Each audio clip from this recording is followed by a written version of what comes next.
এই বুড়িগঙ্গা নদীকে আমাদেরকে ঠিক করতে হবে। এই বুড়িগঙ্গা নদীর পানি সম্পূর্ণভাবে কলুষিত হয়ে গিয়েছে।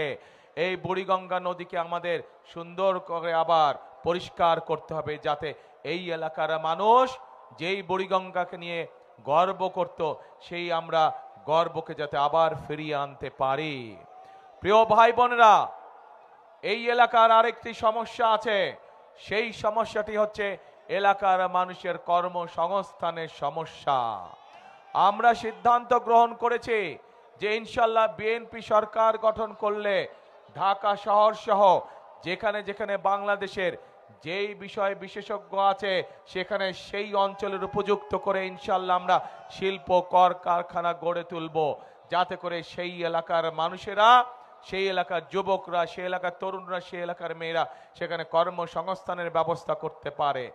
একই সাথে আমি খবর নিয়ে জেনেছি এই এলাকার মানুষ বিভিন্ন টেকনিক্যাল কলেজ এবং ভোকেশনাল ইনস্টিটিউশন চায় এলাকার যারা শিক্ষিত ছেলেরা আছে, মেয়েরা আছে, তাদেরকে দক্ষভাবে গড়ে তোলার জন্য।